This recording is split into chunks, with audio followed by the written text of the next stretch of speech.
제95강입니다. 동사물권 변동 그리고 물권의 소멸에 관하여 말씀드리겠습니다. 여러분 지금까지 쭉 얘기한 것이 부동산 물권 변동이었죠. 중요한 거죠.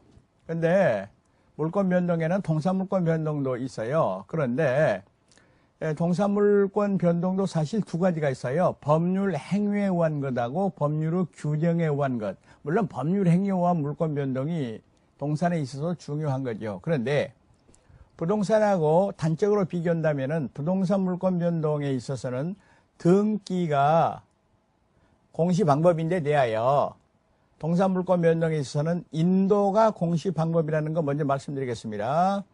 인도는 점유 취득을 말합니다. 예를 들어서 얘기할 때 내가 냉장고를 백화점에서 샀다 그랬을 때 그 냉장고가 내 집 안에 들어왔을 때 인도 받았을 때 다시 말하면 우리 집에 배달 받았을 때 그게 내 것이 된다 이 말이죠. 여기서 인도 태양은 모양이라고 말입니다. 애는 네 가지가 있어요. 현실의 인도, 간이 인도, 점유 개정, 반환 청구권의 양도인데 먼저 전체적으로 말해본다면 현실의 인도는 준법률행위입니다. 법률행위 아니에요. 현실은 사실행위입니다. 사실행위. 준법률행위 중에서 사실행위라는 거 있었죠. 그런데 대하여 간이인도, 점유개정, 반환 청구권의 양도 이거는 의사표시가 되겠습니다. 의사표시. 현실의 인도는 현실적 점유의 성립입니다. 냉장고를 인도받았다, 시계를 인도받았다 이겁니다. 간이인도는 양수인이 이미 목적물을 점유하고 있는 경우에 의사표시만으로 인도 효과가 생깁니다. 아주 쉬운데요. 예를 들어서 얘기할 때 현재 갑의 소유 동산이었는데 을이 그거를 점유하고 있었어요. 그랬는데 즉 빌려주고 있었습니다. 갑이 을한테 빌려준 그 동산을 을한테 팔아가지고 소유권을 이전시킨다 했을 때는 빌려쓴 시계를 갑한테 반환하고 갑이 다시 판 시계를 을한테 주고 이런 거 안 하고 의사표시만으로 소유권 이전의 효과가 생긴다 그 말입니다. 그런데 점유 개정은 반대로 갑이 을한테 시계를 팔고 자기가 계속 빌려 쓰는 겁니다. 그런데 차이점, 요게 개념 정리가 확실해야 됩니다. 간이인도는 양도 전후를 통해 가지고 양수인 을이 점유를 계속하고 있을 것이고 그런데 점유 개정은 양도 전후를 통해 가지고 양도인 갑에게 점유가 인정된다라는 점에 차이가 있습니다. 다음에 반환 청구권의 양도는 빌려준 물건을 예를 들어서 갑이 A한테 빌려준 물건을 그대로 B한테 팔아먹고 현실의 인도 없이 B한테 팔아먹고 B에게 소유권을 취득시킨다 이 말입니다. 다음으로 법률의 규정에 의한 물권 변동이 있습니다. 여기서는 상속, 공용, 징수, 판결, 경매에 있어서는 인도가 필요 없다. 여러분 마치 그거는 187조에 있어서 부동산 물권 변동도 법률의 규정에 관한 경우에는 등기 필요 없는 것과 괴를 같이 하는 것이 되겠습니다. 그리고 더 나아가서 점유 취득 시효도 인정이 됩니다. 그리고 공신의 원칙 이것도 인정이 된다라는 거 유념하시기 바라겠습니다.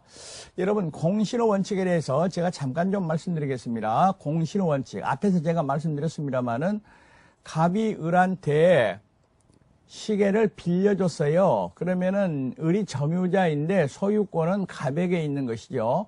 그랬는데 을이 이거 내 시계다, 이거 내 시계다 이렇게 말했다고 말이죠. 이랬을 때 병이 을의 시계인 줄 알고 그거를 샀더라 이 말입니다. 그리고 점유 취득을 했더라 그 말입니다. 그리고 그게 을이 선의이고 무과실이었다. 그러니까 을은 자기가 주인도 아니면서 병한테 팔아버렸어요. 병은 그런데 을이 주인인지 알았어요. 잘못도 없어요. 과실도 없어요. 이랬을 때는 갑이 병에 대하여 시계를 돌려달라 이런 말 못한다. 다시 말하면은 병이 완전한 소유권을 취득해버린다 했습니다. 제가 앞에서 이걸 잠깐 말씀드렸는데요. 언제 얘기했냐면은 이것도 원시 취득이다. 다시 말하면은 갑의 소유권을 이어받은 거 아니고 법률의 규정에 의하여 독자적인 원인에 의하여 이루어진 경우다라는 얘기가 되겠습니다. 이 경우에는 반드시 점유취득을 해야 됩니다.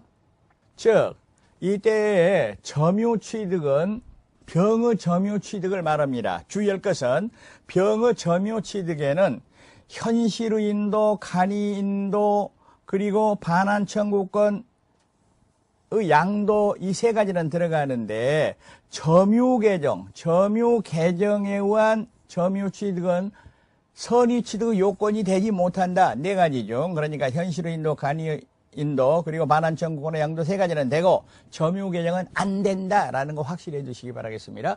계속해서 물권의 소멸에 대해서 좀 보시겠습니다. 물권의 소멸 원인에 있어서는 일반적 소멸 원인으로서 다음과 같은 걸 들 수가 있습니다. 목적물의 멸실, 더 말할 필요 없죠. 소멸시효, 제한물권은 소멸시효에 걸리면은 물권이 소멸합니다. 그리고 포기는 법률행위가 되겠습니다. 이런 것들은 사건이고요. 그리고 공용징수, 혼동. 여러분, 공용징수는 물권의 취득 원인도 되고 소멸 원인도 됩니다. 왜 그런가 하면은 예를 들어서 갑이 지금 토지를 가지고 있었는데 도로가 나가다 보니까 그 토지의 소유권이 국가로 넘어가게 됐습니다. 공용징수가 됐습니다.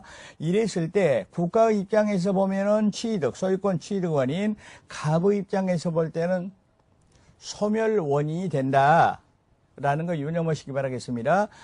그리고 혼동은 사건이고 절대적 소멸입니다. 이 중에서 아주 중요한 것이 이제 혼동이 되겠습니다. 혼동에 대해서 별도로 한번 말씀드리겠습니다.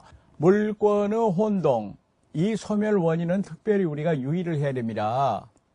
여기서 혼동이라는 것은 양립할 필요가 없는, 두 개를 놔둘 필요가 없는 이 두 개의 물권이 한 사람에게 귀속하는 경우에 그걸 혼동이라 하고 그중 하나를 소멸시키는 겁니다. 그중 가장 중요한 부분이 소유권과 제한물권의 혼동이 있습니다. 소유권과 제한물권. 이랬을 때는 원칙적으로 제한물권이 소멸한다 이런 뜻이 되겠습니다. 예를 들어서 저당권자 또는 지상권자가 부동산 소유권을 취득한 경우에 원칙적으로 제한물권인 저당권이나 지상권이 소멸된다는 얘기입니다. 간단하게 지금 갑이 소유자인데 갑의 소유 토지에 대해서 을이 저당권을 가지고 있습니다. 저당권. 그랬는데 어떤 사유로 말미암아서 을이 갑으로부터 그 소유권을 취득했습니다. 사가지고 이전받았다, 매수했다 하는 경우는 물론이고 자기 아버지가 갑인데 죽어서 상속받았다. 이랬을 때는 갑이 저당권자가 곧 소유자입니다. 그런데 소유권과 저당권을 두 개를 놔둘 필요가 없어요. 소유권 속에는 당연히 저당권의 권동이 전부 다 포함되는 겁니다. 따라서 이때는 저당권을 소멸시킨다. 말소등기 없이도 소멸된다 하는 것이 제한물권, 즉 저당권을 소멸시킨다는 얘기가 되겠습니다. 그런데 여기에 대해서는 예외가 있어요. 예외 중에 첫 번째가 제3자의 이익을 위하여 필요한 때는 소멸 안 시키고 소멸 반대, 존속한다 그 말입니다. 그러면 예를 들어서 을이 지금 갑으로부터 돈 받을 거, 피담보 채권이 있고 또 그거를 담보하기 위해서 저당권을 갖고 있는데 저당권부 채권을 병에게 질권 설정을 했습니다. 여러분, 저당권부 채권의 질권이 설정되면은 그 질권의 효력이 저당권에도 미치는 겁니다. 그 뒤에, 그러니까 질권이 설정된 뒤에, 그 뒤에 을이 갑으로